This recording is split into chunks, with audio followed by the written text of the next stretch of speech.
What's going on, guys? Welcome back to another video. And in today's video, I'm going to show you guys what you get for 1,500 bucks when you're 335i shopping. This is my new to me 2007 335i with 213,000 miles. For somebody who's not that keen on BMWs, doesn't know what they're doing, it is a bit scary.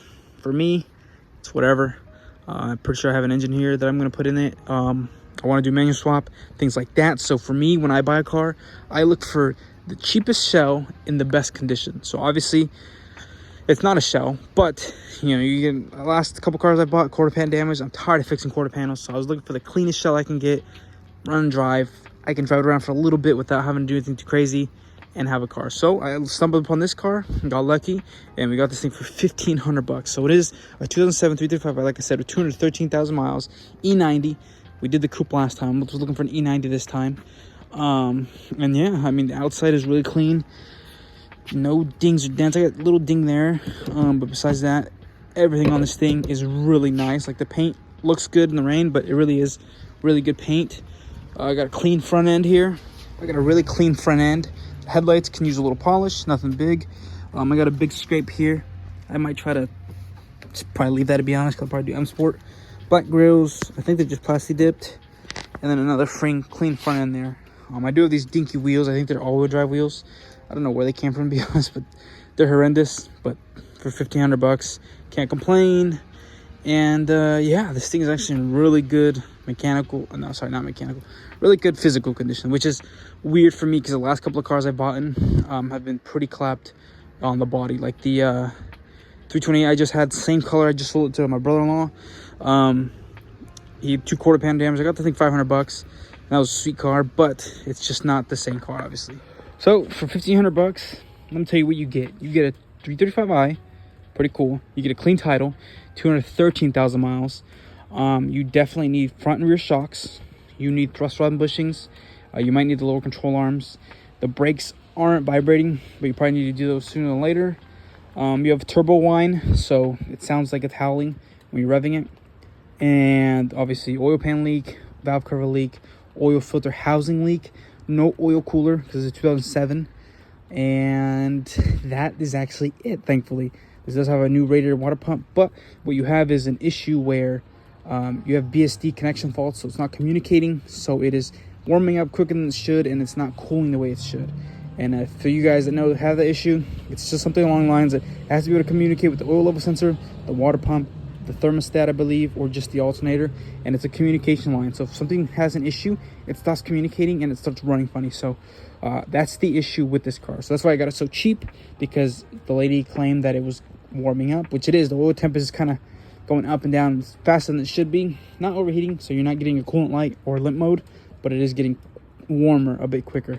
So that's something we're going to figure out. And if it's just possibly some aftermarket components, because sometimes you get these aftermarket water pumps, they don't communicate well. Or in this case, we have a fault for the oil level sensor.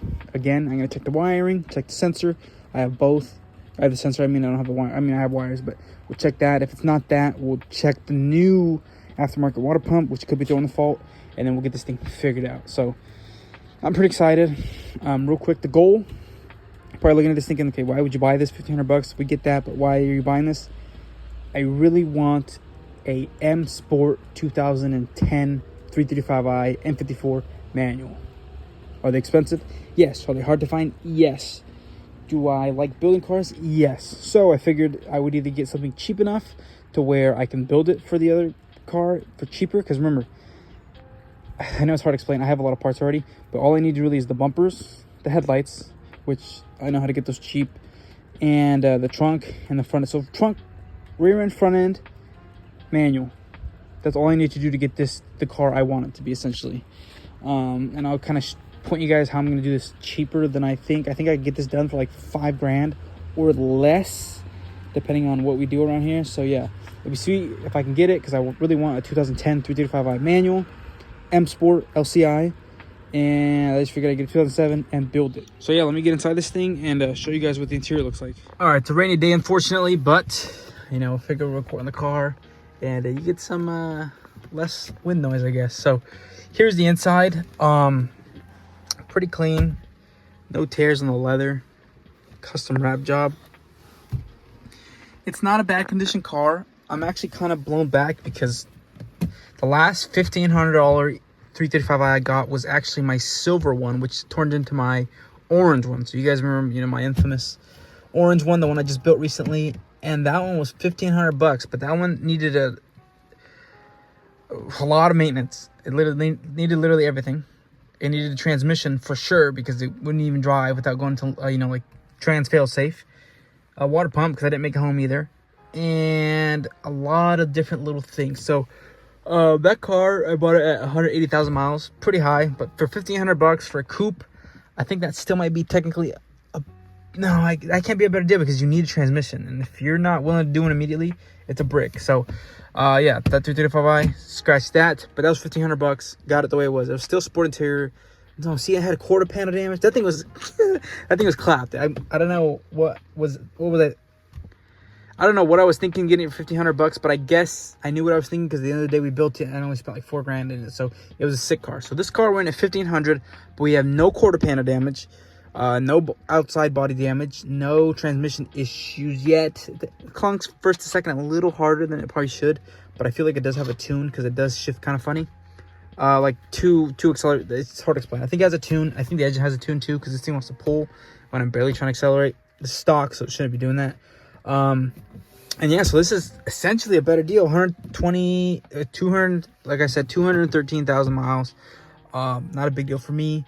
Not flippable because it's pretty high. I mean, you could make a couple grand maybe, but it's just not worth it. Logic 7, black interior, it runs and drives, clean title. Can't beat that. So as far as cosmetics go, I've actually been trying to get an E90 335 for a little while here. So I do have a little hoard of parts, and they're pretty sick parts. Let me show you guys what I have, and probably do the first thing, which is going to be the interior. Oh, I'm going to tell you. Probably do the first little mod I'm going to do and get this thing going because I'm excited. I've missed the 335i life. I have that 540, I have a manual and everything, but something about boost and pulls and, you know, M54s, man. As much as I hate to admit it, you guys are right. Like, I'm an M54 guy. I never thought I'd say that. I just thought, you know, I appreciate M54s, but I'm an M54 guy. I'll admit it. I got a problem. So let me show you guys what I have, and then we'll do one of the first little mods. All right, before I show you the inside of the car, I figured I'd show you some of the things that I'm talking about that I've had saved for a little while here. So it's not enough for me to go, well, let me get a 2007 because I have the whole 2009, 10, 11 stuff, you know what I mean? But it's enough to where it's like, they're the little things that are hard to find, so I really appreciate them because the bigger stuff's easy to find. Headlights, hood, front bumpers, rear ends, tail lights, all that stuff is really easy to find. But the thing that makes it special would be some of the M Sport parts, right? And again, I can find the M Sport bumpers, but finding the door sills, for example, that'd be hard. Finding the aluminum LCI sport trim, that'd be, you know, difficult to find. Or the M carpet. So little things like that will make it feel like an M Sport, because I'm not saying if you have an M Sport front and rear bumper, you're not an M Sport, or you wouldn't be. VIN guys will say no, but what I'm trying to get at is that if I do the front and rear bumpers, I want to make this car to the point where I say, you have to tell me, oh, you have a 2010 M Sport? Sick. And I'll be like, oh, no, it's 2007. And they go, oh, what? Really? I can't even tell. That's what I'm shooting for. Not, you know, to pretend or anything like that. I want an M Sport. I don't want to pay an M Sport price, so I'm going to build an M Sport. It's the way we do things around here. So carpets out of an M3. Front carpet's the same. The rear section is different, so I didn't take the rear section. But we have the OEM kick panel. Kick panel there. I got to clean that up a little bit, but they had a cover the whole time, so it's in really good condition underneath the grime dirt. So that's going to go in the front carpets. That's going to be sick because that's, you know, M Sport. You know, that's what M Sport has. Got a lot of little things. Like, I have a lot of suspension pieces. Just the two little end links, just because I pull them off my car, sell them. New fuel cap. The M Sport door sills. These are hard to find. I got these a while ago. Saving them, obviously, because I told myself I'm going to build an E90 here soon, so I might as well grab these while they're available. And then LCI mirrors. I do like the LCI mirrors more than the pre-LCI. Pre-LCI are too small. I like how wide those are, and you can really get a better field of view behind you. And those are shadow line, so I figured I'd throw these on because they'll look better. And they're black. I don't think it matters. I'll either try to get if I end up wrapping it, I'll wrap the covers. If not, I might just get carbon ones. And then one of the big pieces here. So I have the LCI E90 brushed aluminum trim. So it's a little darker than the pre-LCI, and it's obviously more rare, and it's harder to find what you're looking for. So a lot of these are actually in CIC. If I would have found CIC, I probably would have still bought it because I would have eventually done CIC retrofit. But since I'm not gonna have, since I don't have CIC centerpiece, I might just stay away from CIC, or I'll try to do the E90. I don't know if you guys ever seen that true M Sport with the hexagon, the little honeycomb. If I can find that in CIC, I'm definitely grabbing that. But for now, this is pretty sick. This will do. Adds to my LCI dream. And then obviously I have things like the oil cooler, and I feel like there's more things that I'm missing that I'll find or look through. But this is a big chunk of what we're gonna do. So for what we're gonna do today, so this video's not boring, I'm just probably gonna go out there to the car and do that interior trim. Okay, I got this piece now. Funny enough, I am missing one of the little tab here. I don't know where I'm gonna get that from. I might steal it from one of these, this piece actually, because it does seem to have 3 in the middle there. I don't think it needs that many, and I'll put it there. I didn't notice that. I forgot that these sometimes, the plastic ones have the piece that you can lose, like this original one, which is wood here. This one, you can see you're not losing that tip, so it's a bummer, but it's not too bad. So I think I'm gonna just grab one from one of those 3 down there, put this on here, and then put it in. All right, just like that, that is now installed. I don't know if you can pick up on camera, it might be too bright, but it is a whole different like texture. It's coming down here at the top, and then it goes left and right. Looks really good, paired along with the LCI there. It's coming along. One piece down out of 6,000, but making progress. The vent works and everything, so obviously piece by piece, slowly but surely. Oh, that's what I forgot to show you guys.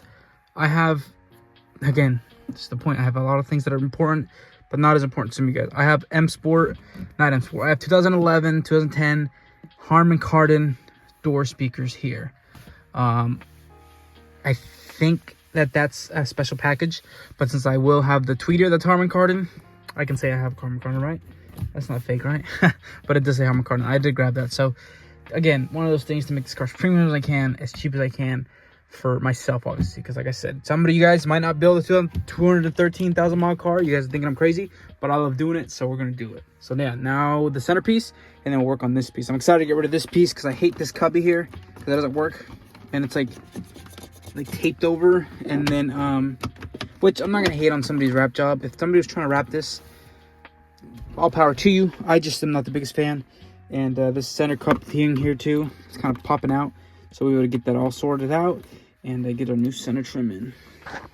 All right, I got this piece off down here. Good thing is I pulled it off, because now look, you can see in here there's actually a lot of cigarette ash. This car has a hint of a smoker's car, but I just figured it was probably something from up here, because you know when people smoke it usually goes up to the headliner. So I figured, again, since we're doing M4, we're eventually gonna have to find a black headliner, so we're probably gonna swap this out either with an OEM one from Naughty Auto Parts, or get a black one here soon. So not bad, but still gross. So let me just do this. Let me get a vacuum this out, and then I'll feel a little more comfortable putting the center console piece back in. All right, here's the after. Kind of a bummer in the sense that in this light, the video you guys are watching, it probably looks like just brushed aluminum, and especially when you have it on a pre-LCI, you're thinking, okay, brushed aluminum, not very cool. But it is LCI brushed aluminum, which is, like I said, a little darker, and it has finer grains. Like you can really see the up close, you can see really well just the brush look. So definitely sick in my books. Very happy with it. Looks awesome. Now just time to keep going. It's like 40 degrees where I'm at right now, so it's kind of cold, so I'm not doing too much as far as back and forth. I still got the 540 in the garage. And then yeah, so now I'm just going to probably do a little bit of diagnosing. I'm going to look into that issue. Actually not today, but I do want to get the car oil up in the air, check the oil sensor, check the wiring, maybe check continuity depending if I don't find anything there, and then start unplugging things and plugging in OEM replacements. Like the water pump, I'm not going to plug it in per se. I'm not going to swap it, but I have an OEM water pump, plug it in, see if I get the communication faults to go away. And if that works, I'll put the actual water pump in, and we'll be good. It'll be fixed. It'll be a running and drive N55i, just needs turbos at that point. And again, just for the how, it hasn't 30 FF. I haven't pushed that hard, but even if I could drive it 2 hours home yesterday, or an hour home yesterday, so it has enough turbo to get me around. I'll put it that way. So yeah, Not bad. That being said, I'm probably gonna end the video here just because I don't know what else to say or do. Just stay tuned for this build. I'm pretty excited. I need another M54, and also I think this is finally being my final M54. I think I'm done after this because I did that. I think I said that on my orange one, but I've had it, not had it for a year, and I already missed it. So I think this is finally my last M54. I'll build this one. Hopefully, I'm trying to get my financial situation where I don't have to sell anything ever. So maybe I could finish this and always have an M54. But that being said, thanks for watching, and I'll see you guys in the next one.